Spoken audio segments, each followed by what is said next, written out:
That's what I do. That's just it? Yeah. Oh, okay. I thought you do like this and you do like the, go to hospital work. And, Oh God, no. but you did before though, right? No mas. No? That's it. I'm done with that. I don't want to touch any patients. Oh, I've wow. had it. There are many things that I want to do, and this is not one of them. So what do you want to do? You don't mind me asking. I haven't figured out what I'm going to do when I grow up. You see, he's doing what he likes to do. He wants to have his own business, and that's what he's doing. I don't want to work for anybody else anymore, and etc. But I've spent enough time working for other people, so I can teach you how to do it. So Did you was a manager from the center supply before? Yeah. Yeah, where is it? No, it's so. I'll tell you some other time. Yeah. It's nice. You can put away your books. I want to tell you. I want to teach you something that's going to be important to you, and that's because I want to encourage all of you to go and apply for a job as soon as you can, because there's absolutely no reason for you to waste your time not working in the healthcare field. It doesn't matter what you apply for, whether it's sterile processing, whether it's anything else. Get your foot in the door in the hospital, okay? And in order for you to get a job, first things first, you need to get a good resume. I know you're going to have a separate class on resume writing. I know you're going to have a separate class on interviewing. But since I don't teach that class anymore, other people do. And because I'm so much better than everyone else, I want to teach you a little bit of something about interviewing, okay? So you can put aside your notes. We're going to pick up with endoscopes next time. And I want to teach you how to interview, and you should take some notes. All right. First things first. We have to set forth some rules about interviewing. Number one, interviewing is fun. It's fun to go on an interview. You must understand that. Because only good things can happen to you during an interview, not bad things, only good things. They can't take anything away from you. They can only give you something. Whether it's a job or a positive experience, a learning experience so you can get a job next time. The most important thing is not to make a negative showing. So, in order for that to happen, you need to learn what not to say, most importantly, and you need to learn what to say. That's less important than knowing what not to say. Okay? So the interview revolves around several key principles. Number one, be positive. Be positive. Not like stupid positive. Positive. Which means don't say anything negative about anything or anyone. Nothing personal. That's the second P. Okay? And the last P is professional. Be professional. Now, all these things we're going to discuss in some detail. So, be positive, nothing personal, and professional. So what does that mean? Well, positive is positive. If they ask you a negative question during an interview, they can ask you a positive question or they can ask you a negative question. We'll cover that in a second. But even a negative question deserves a positive answer. Even negative people deserve something positive to be said about them, because that says something positive about you. Let's say you had a bad experience with your previous boss. Your boss was the biggest jerk in the world. The place you worked in was a dump. It was horrible.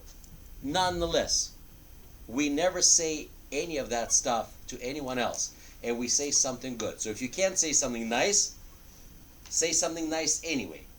You know that old saying, if you can't say anything nice, don't say anything at all? No. Not true for interviews.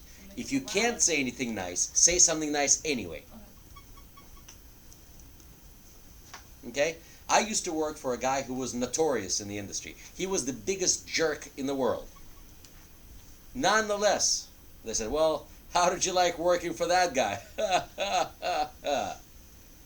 Expecting me to feed into this and say something negative. No. You know, I said something negative once in the interview, which I regret to this very day, and that happened in 1989. And I remember to this day, and I really look at myself as having done something so stupid. And it cost me a job on top of everything else, and I was just wrong. So when you can't, if you have an opportunity to say something nice, say it. Don't feed into the negativity. Don't feed into personal questions that have you come out and share personal information. We don't share personal information. We stick to professional issues only. And P for professional means being professionally dressed and acting professional. And what does that mean? Well, certain industry calls for certain standards. If you want to work as a barista in Starbucks, you can come in with pierced ears and tattoos up the yin-yang and a pierced tongue, and that for them is cool. This is not medicine. Nobody wants anyone with tattoos and pierced tongue to go work in the hospital, because at some point in time you're going to put on a pair of scrubs and walk down the hallway. And if you have a forked tongue, literally, or, stuff coming out of your mouth, they're not going to hire you. They don't want you walking the holes in the hospital, because you are the face of the hospital. Besides, you don't want to feed into any preconceived notions and stereotypes. Cover it all up. Don't have it in the first place, but if you got it, cover it. Hospital is not a place for it. Hospital is a place for quote-unquote normal people. Because I'm not exactly sure, where you come from, but I don't want anybody with multiple tattoos and, piercings and everything else coming and touching me. I want somebody normal, clean. And I'm sorry if I'm offending anyone with multiple tattoos, piercings, and everything else. I'm just telling you, The truth. That's the truth in the hospital. you are working for doctors. Doctor in the hospital is king.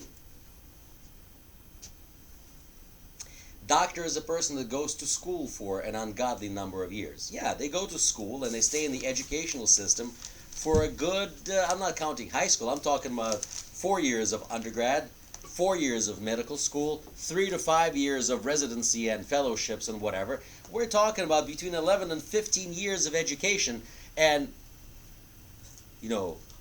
hundreds of thousands of dollars of debt, reaching millions of dollars for their education. These people need to make a buck while trying to save somebody's lives in very difficult circumstances nowadays. So you don't see those people with these things all over them. And you are their representative. You are the one that services them. So be as straight as possible in this particular regard. Okay? You can have anything you want to under the shirt as long as other people don't see it at work. Okay? You don't need to flaunt it. It's one of the ways you can disqualify yourself. Okay? So understand who it is that you're working for, and you have to be their reflection.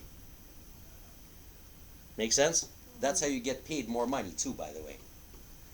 People say, oh yeah, we're all inclusive, we don't discriminate. Baloney. Everyone discriminates. There's nothing wrong with discrimination if it's used in the right way. Okay? If it's late at night and you're walking, there's a whole bunch of young men walking, towards you, 6 to 8 of them wearing the same sweatshirt, I think you'd be better off crossing the street. Am I wrong? No, you're right. You're right. No, I'm right. It doesn't matter what you are and who you are and where you are. Hey, you know what? I'm crossing the street. They could all be Boy Scouts looking to help old ladies cross the street, but late at night you don't know that. Cross the street. That's discrimination. Okay?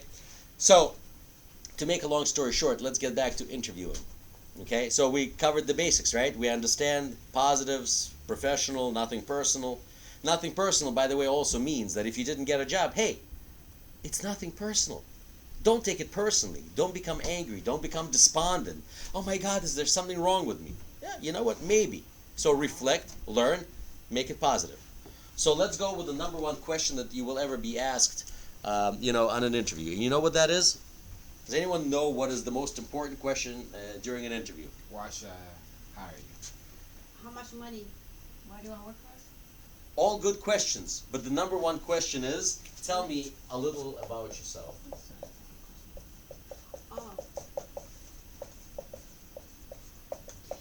Steve, do you want something very, very interesting? Because this happened on me. it's so hard when people ask you how to talk about yourself. I hate this question. Well, you see, that's where you come wrong. Remember, the opportunity, the interview presents you with an opportunity to say something nice about yourself. Hey, if you can't say anything nice about yourself, who will? Think about it.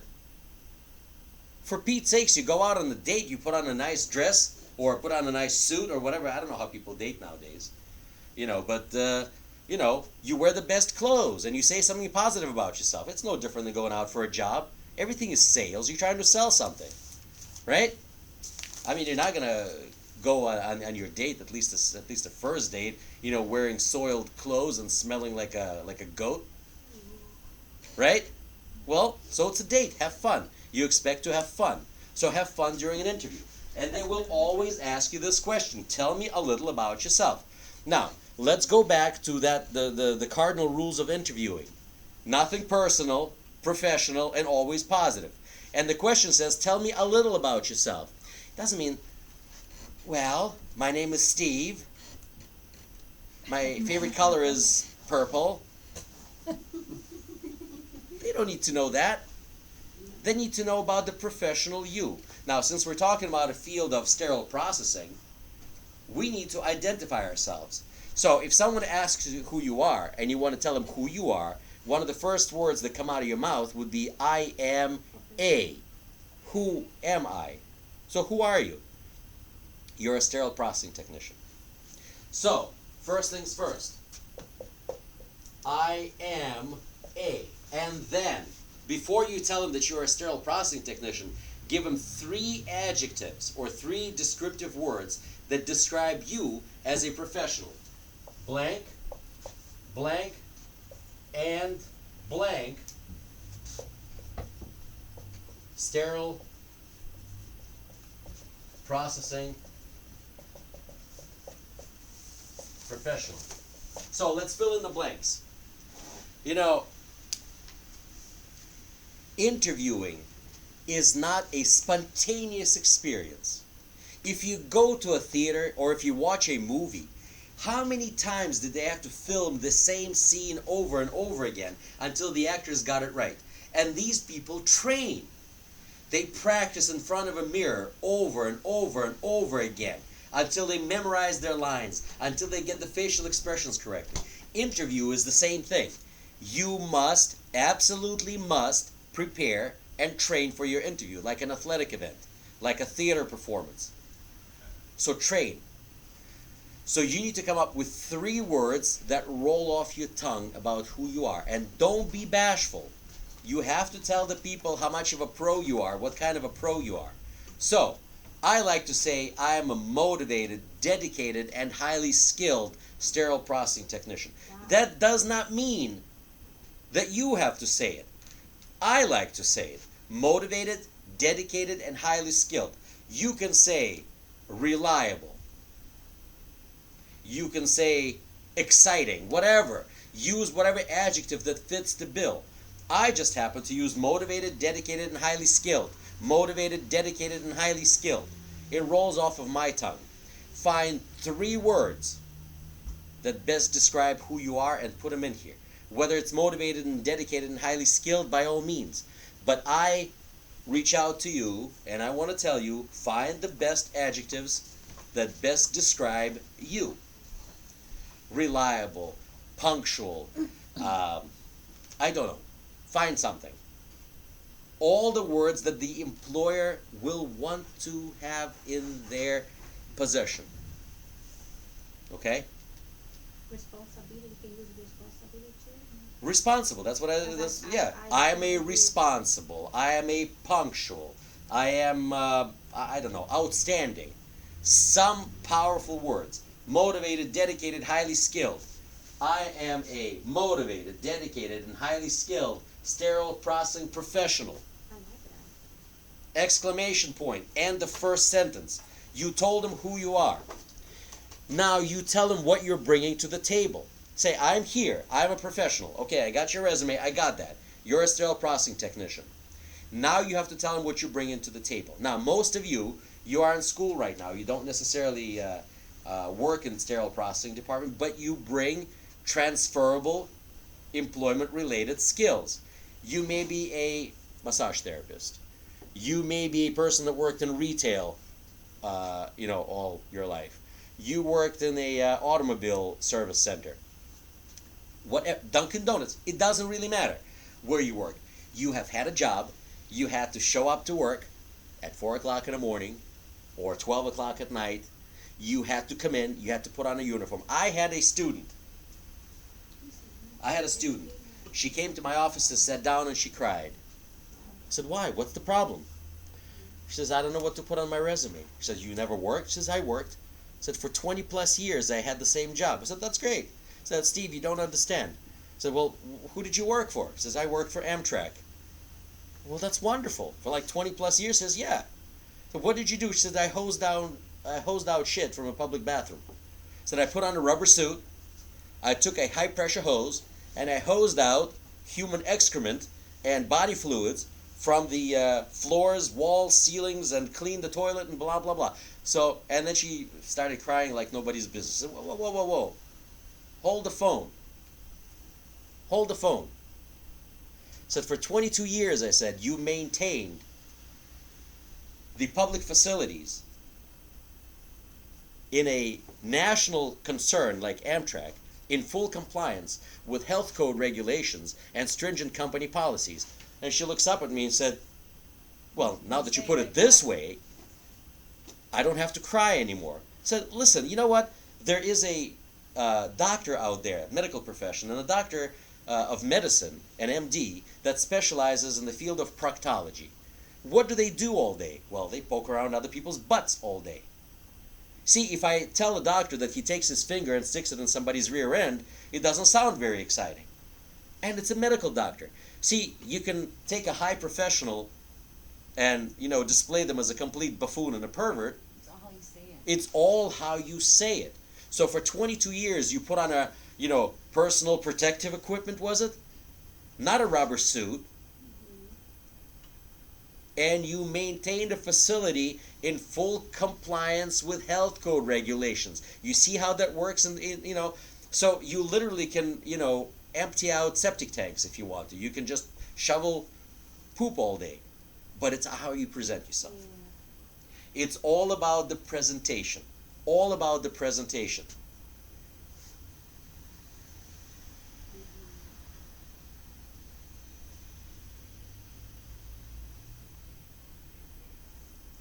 You can serve somebody pâté de foie gras, or you can give somebody chopped liver. It's the same. Pâté de foie gras costs $100, a pound, and chopped liver costs $5.99 at the market basket. But it's the same thing. It's chopped liver, except one comes from a fat goose and has a fat name, pâté de foie gras, and the other one is chopped liver. I don't care if I eat chopped liver. I'd rather pay $5.99, right? Do you dig? You understand what I'm saying? Yeah. So, I'm talking about your transferable skills. So now, after you made that statement, comes, what do you bring to the table? This is part one, and this is part two of the same answer. And let's say that you worked, let's pick a company. Let's say Dunkin' Donuts. Okay, everybody knows Dunkin' Donuts, right? America runs on Dunkin'. You slaved in Dunkin' Donuts for 10 years. 5 years, I don't know, I don't care how long. You opened the shop at 4 o'clock in the morning, so at 5 a.m. people could get their, extra large with a zing of caffeine and 20 sugars, right? So, what do you say? What does it have to do with sterile processing? So, I bring to the table over 5 years or so many years of experience working in the, what kind of industry was it? Sterile process. No, come on. We're talking about Dunkin' Donuts. Let's say, imagine you're working in Dunkin' Donuts. So, Food industry. Well, you can say food industry, or restaurant industry, or hospitality industry. Okay, everybody likes hospitality industry now. Well, Dunkin' Donuts is food service and hospitality industry, where I worked for Dunkin' Donuts Inc. Okay, and each Dunkin' Donuts is a franchise that has a different name, but it's still Dunkin' Donuts. So I worked for Dunkin' Donuts. where I prepared meals, I served customers, and I handled inventory. I did this and I did that. Just because you rotated stock, just because you moved cups from one area to the other, we don't have to tell people that you moved cups from one place to the other. We talk about inventory control. Just because you cleaned the counter means that you maintain the facility in full compliance with the health code regulations. Okay, and stringent company policies. We use words like that to tell them what you did. Yes, I sold donuts. All that means is that I processed orders and I delivered food to the customer in a timely, polite, and courteous manner. What happened since the time you left Dunkin' Donuts? Well, you attended school for sterile processing, where you learned, and get this, now you get to itemize what you know, where I learned all about steam sterilization or high temperature sterilization. I learned about low temperature sterilization. I learned about medical and surgical instrumentation. I learned about endoscopes. Okay? And now, what are you ready to do now?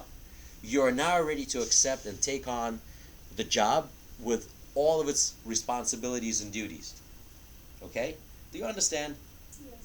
So, tell me a little about yourself. Well, I'm a motivated, dedicated, and highly skilled sterile processing professional. I have over 5, 10, 15 years of experience working in the food service and hospitality industry, where I bring to you lots of transferable skills, like sanitizing surfaces, like customer service, okay? I'm sorry, Like can you repeat? inventory management. It's all going to be on video.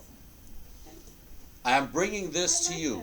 Now, I went more recently, I went to school for sterile processing, where I learned high temperature sterilization, low temperature sterilization, high level disinfection. I learned about endoscopes, surgical instruments, power surgical instruments, inventory control and management, rules and regulations. And now I am ready to start this exciting career within your organization. How long did it take me to answer this question? 30 seconds? 40 seconds? You got the girl. Did I rush through this? No. I spoke calmly and I made every point step by step by step. Who am I? I am a blank, blank, blank sterile processing technician. I have so many years of experience. I come to you with these skills and now I'm ready to take this job. Stop. The question is answered.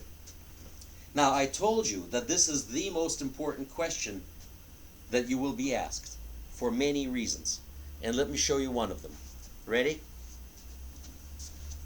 Because all the other questions that you will be asked rely on your answer to this question for them answers. So let me show you this. Here's a question that they ask all the time.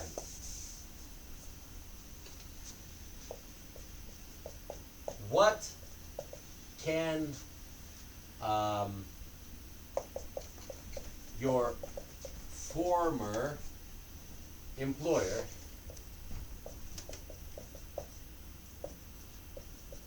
say about you?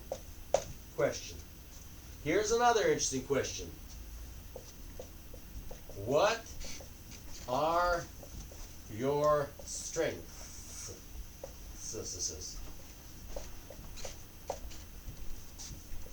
And here's another good one. Why should I hire you? What do you think of these questions? You like them? Yeah. So, how would you answer this? How would you give me an answer to these questions? Hard working. Teamwork. And I get the job done. Probably that one I have to say it a different way. That's not too bad. But how do these questions relate to the answer of the first question? Tell me a little about yourself. Remember, I told you that your entire interview depends on your answer to the first question. We're now on questions 2, 3, and 4. How are they related? Well, my dear friends, because you can answer every one of these questions with the same answer as you gave for the first question. What can your former employer say about you? They can tell you that I'm motivated, dedicated, and highly skilled. What are your strengths? I don't know. Let's see. My motivation, my dedication, and my skills. Why should I hire you? Well, for multiple reasons, but the three of them are because I'm motivated, because I'm dedicated, and I'm highly skilled. And experience? I am not telling you. Anything different? I am not telling you to be a parrot. Polly want a cracker. Motivated, dedicated, and highly skilled. No. But your first question gives you a platform on which to answer these questions. What can your former employer say about you? Say it differently. Well, my employer can tell you that I was very dedicated to my job. I was the most motivated person in the department. I was super reliable. And my skills are beyond belief. Same answer. It's the same answer. But what about if they think you're lying? Huh? What about if they think you're lying? Well, why would they think that you're lying? I don't know. Did they say about the one you express it, like how you... Well, you know what? Now you come to something interesting. Just like I told you. When you watch a movie, do you believe the actor? Yeah. Well, they're obviously lying. Well, yeah. Tom Cruise has nothing to do with military intelligence. And he acts in movies called Mission Impossible, and he's like this super... He knows nothing. George Clooney knows nothing about the characters that he plays. But they convince you that they Of course. How did they do it? convince How? by showing to you. By the way they Because they practiced. Oh yeah. Because they get into a role. So when you go to an interview, you have to be prepared. And this is how you do it. You sit yourself in front of a mirror with your notes, and you ask yourself these questions. Hey, Steve, tell me about yourself. And I'm going to look at myself in the mirror, and I'm going to answer this question with all seriousness. And guess what? If your reflection is laughing at you, then you suck. Once your reflection believes you and stops laughing at you and say, hey, I'd hire this guy, this gal, then you have convinced yourself. You are yourself's best critic or worst critic. Take your own criticism. Look at yourself in the mirror, and I mean that sincerely. I did it. I sat in front of a mirror and I looked at myself and I answered these questions, and when I answered them to my satisfaction, I knew I was going to get a job. And I did. Many times. Many times. The interviews became so much fun. We never talked about anything about interview. It was a friendly discussion. And I said, come on, Steve, let's go. You're in. Guess what? They're not looking for a superhero who can do the job 100% from the first day they hire. They want a decent, nice person who is not a boat rocker, who is not a jerk, who is not going to make hay in the department. They want somebody stable that's going to come in, get along with the people, get along with the manager, get along with the doctor, and get the job done. Most importantly, they want to see if they can teach you something. They don't want to know it all, because a know-it-all knows nothing. You can't teach a know-it-all. They already know everything. They want a person that comes in with a fresh perspective and a fresh outlook. That's why they don't like to hire old guys like me. I already know everything. They want you. They don't want your many years of experience. You know, you show up to an interview someday, one day, and I had people complain to me, oh, Steve, I went to an interview, and everyone is telling me I need at least 2 years of experience. So I ask a question. Didn't they see your resume before they called you in for a job? Yes. Didn't they see that you didn't have any experience? Yes, they have. Why did they call you, and why did they tell you after the interview, not before the interview, that you need more experience? The answer is very simple. It's not about your experience. It's about you. They just didn't like you. And they simply gave you a cop-out answer saying that you don't have enough experience. It's baloney. Baloney. They saw that you didn't have any experience. They called you for an interview hoping for a fresh perspective. They didn't find it. They didn't hire you. It was you. It wasn't your experience, it was you. Say positive things. Don't say negative things. Be excited. Be excited about the job. Be excited about the opportunity to learn and to join this amazing profession with tremendous benefits. This thing is going to explode. This business of sterile processing is going to be huge. This is the next best thing in medicine today, in healthcare. The most important job next to the surgeon in the hospital is this one. Make other people believe it, that you're excited about this gig, and they will hire you because you will do your best. What are your strengths? Motivation, dedication, skills, reliability, responsibility, accountability. All of these wonderful adjectives that you can use to describe yourself should be given during the interview. Give it to them. Give it to them. Why should I hire you? The same answer. Now, these are all positive questions. These are all positive questions. But they also ask you negative questions. Let me give you some examples.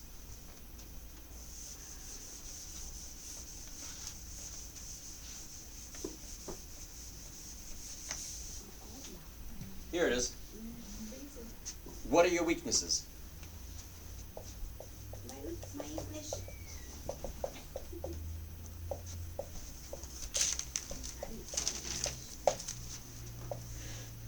And here's another one.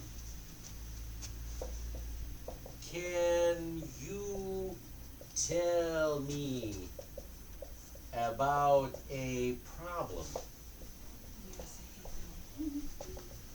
that you had For me, this is easy for me. with blank, blank, blank, blank, blank. The problem is with employer, co-worker, manager. They can ask you any of these questions. A patient.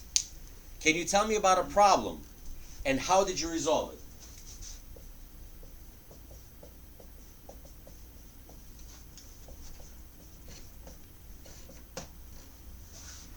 Another question that could be negative is, what can you tell me about your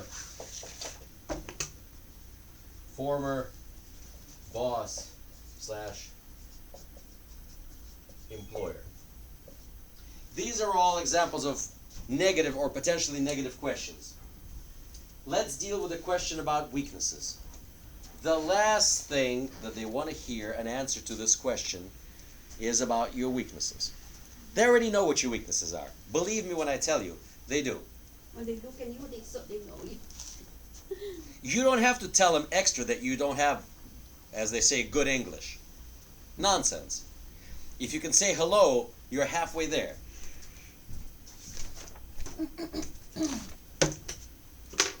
We live in the United States. No one speaks English. So, this is not to say that you shouldn't improve your English if it's your second language with every passing day, every passing moment. It's an opportunity to learn. But there's no need to accentuate and dwell here on the negatives. Remember, the rules of the interviewing is we never say anything negative, right? So we have to take a negative question and turn it on its head and say something positive anyway, right? So how can we turn this question upside down? How can we turn this question on its head and make it positive? Well, instead of talking about your weaknesses, talk about your strengths. Seems obvious to me. So how do you do that? You don't just ignore the question, and you don't tell the people, well, I don't have any weaknesses. They also like to ask this question by way of, can you tell me about some of the areas of improvement? So when they talk about your weaknesses, say you don't tell people that you don't have any weaknesses. We all have some weaknesses, right? Except me.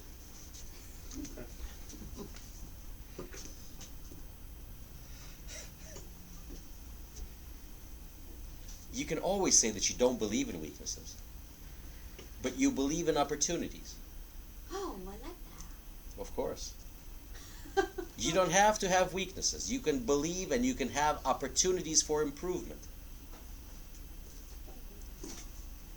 I don't believe in weaknesses.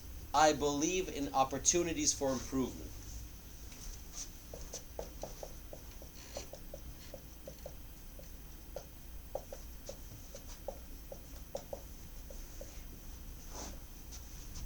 Exclamation point.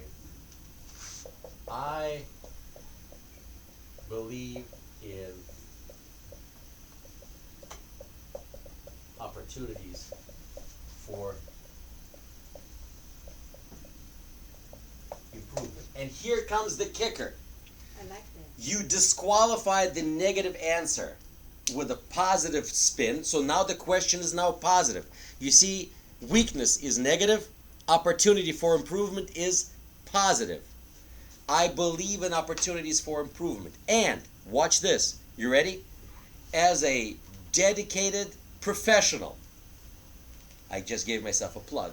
Again, going back to answer number 1. And as a dedicated professional, I promise that I will improve in everything, including the areas of expertise. I'm open-minded. Even the things I'm good at, I'm going to improve in. Did you see what I just did? I disqualified the negative, I accentuated the positive, and I gave myself an extra plug by saying how good I am. Can I say something? Of course.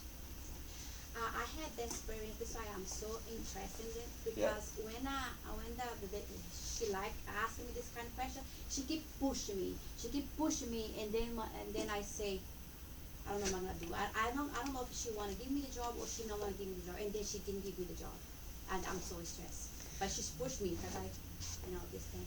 This is it. It's hard. You can't Yeah, I don't want you to can't pressure. push anymore. After you tell him that you're going to improve in everything, I promise you, I'm a professional. What makes a professional is constant improvement. I'm going to improve in everything. And I'm going to improve in things that I'm really good at. I'm really good at steam sterilization. I'm really good at preparation and packaging. I'm really good with endoscopes. And even the areas that I'm good at, I'm going to improve. That's it. Question is done. There's no place to go. Now, they're asking about a problem that you had with whoever, be it a coworker, be it a manager, be it a, patient. Makes no difference. We don't discuss negative things. It's that simple. So here's the thing. Here's a good answer for this. Since we all work in the professional setting, no matter what it is, some people may not think that McDonald's or Dunkin' Donuts or TJ Maxx is a professional setting, but no, these are multi-million-dollar corporations. They have a strict code of ethics and conduct and everything else. So there are policies and procedures in place that you have to follow. Everyone has to follow policies and procedures. If you don't, you simply get fired from anywhere. So describe these things as professional. Do not ever get into discussions of anything that went wrong with anyone. So you can easily tell the interviewer the following.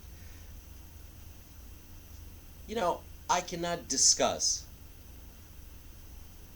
anything specific that may have happened with my previous employer or patient because there are rules. I cannot discuss it. I'll be disclosing proprietary information. So, I cannot discuss anything in specific. However, I can tell you that whatever problems I had with anyone, they were resolved politely, professionally, and by following the company policy. Did you hear what I just said? I have no right to discuss anything that happened in that company. That information is private. However, we're all human. We all have issues. We all have problems. But I solved my problems by following company policies. I did it professionally and I did it politely. The conversation is over. I simply cannot discuss it with you. I'd love to, but I can't. Because it's private information. Sure. You ask me this kind of thing, you cheat out, but it's funny because I always have this kind of... Well, because people I ask love this it. question. Yeah. They want to pull out the negative information from you. Now, why did they ask this question? Because they know. See, because gone are the days where people work their entire life in one place. They know that people bounce around from hospital to hospital to hospital. If you discuss something negative about your previous employer, you're going to discuss something negative about them 3 to 5 years from now. Why the heck would they want someone who's going to shake out their dirty laundry someplace else? They want a person who doesn't say things that are negative. Remember what I told you. Nothing negative, always positive. Positive, positive, positive, positive. Which leads to the following question. What can you tell me about your former boss or employer? Like I began to tell you, I used to work for the biggest jerk in the industry. Everyone knew it. So they asked me this question, so how did you like working, I'm going to give it a name, Randy. It wasn't Randy, it doesn't matter. Everybody knew Randy, and they had the smirk on their face. Yeah, Randy was a horse's ass.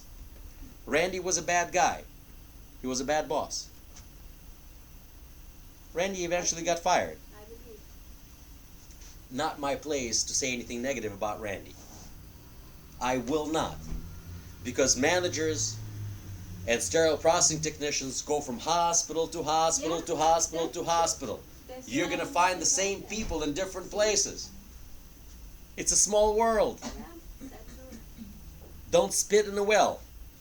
It's what I tell the girl. She asked me about the why I can't find the job someplace. I say I know why. Don't say anything about anyone, nothing negative about anyone. If there's really nothing nice to say, you can always say, I learned a lot from my previous employer. And they might say, really? What? Well, I learned about professionalism. I learned a lot about responsibility. I learned a lot about personal conduct. And they might ask you, from that person? I said, yes. Even if they say something negative, you're saying something positive. Just because Randy, my former boss, was a jerk, I learned from him a lot. I learned about personal responsibility. I knew I had to have personal responsibility even though he didn't. You understand? Mm-hmm. You're saying good things about another person. May not be about another person. You're saying good things in general. Does that make sense? Yeah. I learned a lot from my previous employer. A lot. I learned about personal responsibility. I learned about motivation. I learned about highest standard of care. I learned about all these things from my previous boss. And I'm going to carry this over right here. Wow. Always positive things. Only positive. Only positive. All the time. Positive, positive, positive, positive. Until you want to puke from being positive. Yeah, because when I have this kind of interview, I think the lady, she knows everything that happened. She's pushed me so much about my boss. Yes, and they may... And I say positive about my boss, but she didn't give my job. She did say, okay, call you later. She never called me back. But I don't know. I didn't lie. I just tell her. I say no. If I have a problem with my coworker, of course I'm gonna tell my boss, and I'm gonna try to get away. Don't get into anything specific. And here's another question, which is leads me to people like to ask this question. I'm going to give you 2 more questions, and we'll call that. So here is the question that they like to ask. I'm going to give you a hypothetical situation. What if a doctor comes in to your department with a dirty instrument and yells and screams at you, throws the instrument at you? What are you going to do about it? Tell his boss. Doctor is God. Okay. He ain't got a boss. Talk to him. Ignore the negative things. Stop. I'm sorry. Stop. I'll take it. Stop. No. Because Stop. he's not professional. Listen to me. The doctor's a doctor. Doctor is God. Remember that. I know that. In the hospital, doctor is God. It is. Sorry, God. In the hospital, only doctor is king. Okay? Understand that. Some doctor will use the powder.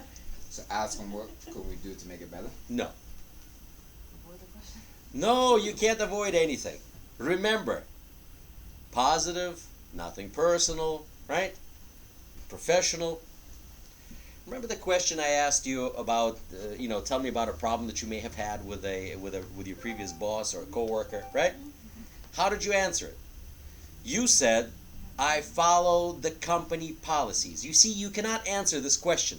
Let's say you used to work at the Boston Medical Center or some other center, and now you want to go to Mass General Hospital. They may have some similar policies, procedures, and protocols, but in some cases they're different. let's say the policy in one hospital is to take the doctor and punch him in the face. That's policy. And in this hospital, it's for you to, I don't know, let the doctor stab you with a dirty instrument. That's also policy. I'm joking. Yeah, I know, yeah. But since you don't have the policy on how to handle it, there is no right answer. You cannot provide a right answer because you don't know the policies and procedures. So, I defer back to the policy book. You can always say, I don't know how to handle this situation, this hypothetical situation. But I can tell you that once you hire me, I'm going to go to the orientation where I'm going to receive an employee handbook. In the employee handbook, it'll tell me how to handle a belligerent doctor, a belligerent coworker, a belligerent manager. In your handbook, there are policies and procedures. I promise you that I will study your policies and procedures and I will handle the problem politely, professionally, and by following your policies. Do you understand what I just said? You cannot give a right answer to a hypothetical question if you don't know the rules by which to play. So tell them, I don't know. I first have to find out about your policies and procedures, and once I know, I'll know how to handle that situation. Does that make sense? One last question. Here it is. People hate this question.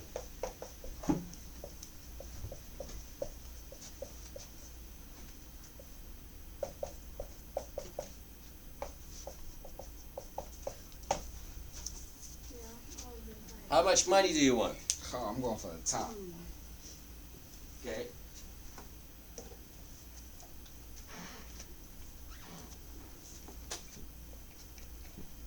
People hate this question. Why?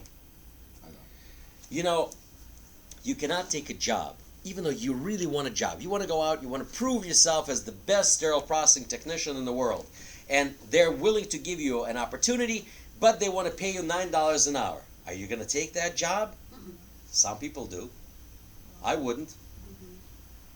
It's beneath contempt. I don't care how much of a chance you want to give me.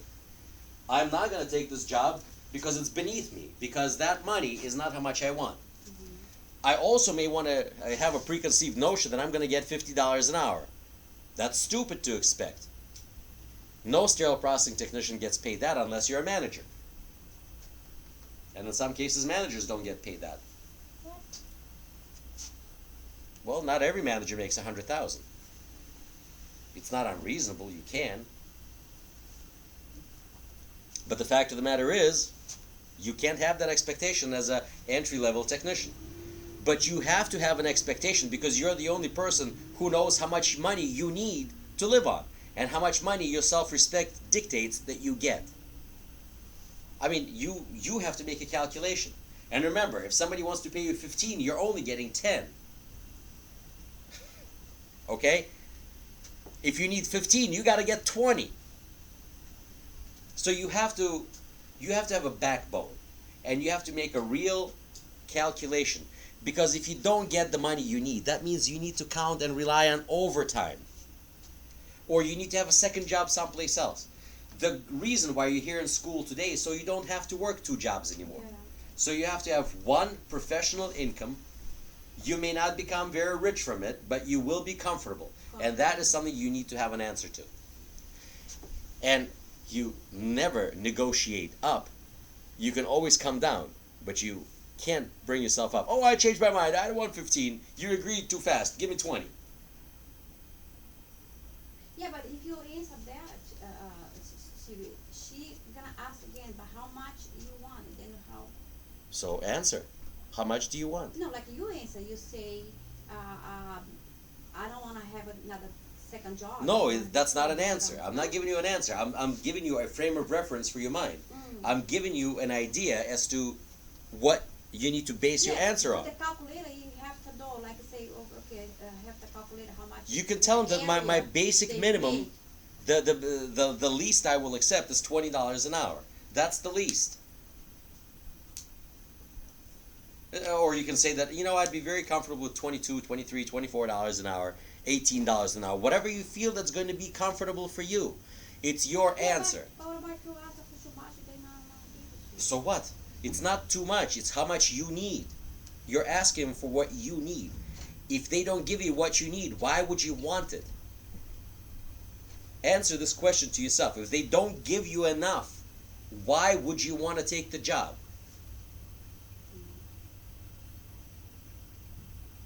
It's like going out on a date.